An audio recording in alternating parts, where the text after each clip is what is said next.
आणि म्हणून माझी आपल्याला विनंती आहे की काही लोक निवडणुकीच्या काळामध्ये अपप्रचार करतात की बाबासाहेब आंबेडकरांचं संविधान आम्ही बदलवणार आहे, 400 जागा आल्या की संविधान बदलवणार आहे.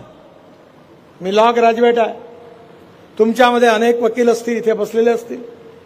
सुप्रीम कोर्टामध्ये केशवानंद भारती केसमध्ये सुप्रीम कोर्टाच्या 7 जजेसनी, कॉन्स्टिट्युशनल बेंचने एक निर्णय दिलेला आहे आणि तो निर्णय आहे की silent features of the constitution cannot be change.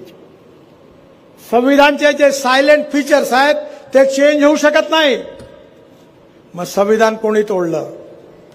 Indira गांधींनी इमर्जन्सी आणली, लोकांना जेलमध्ये टाकलं आणि काँग्रेसवाल्यांनी 80 वेळा संविधान तोडायचं काम केलं आणि आमच्या नावाने शंख फोडत.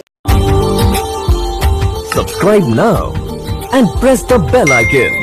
Never miss an update.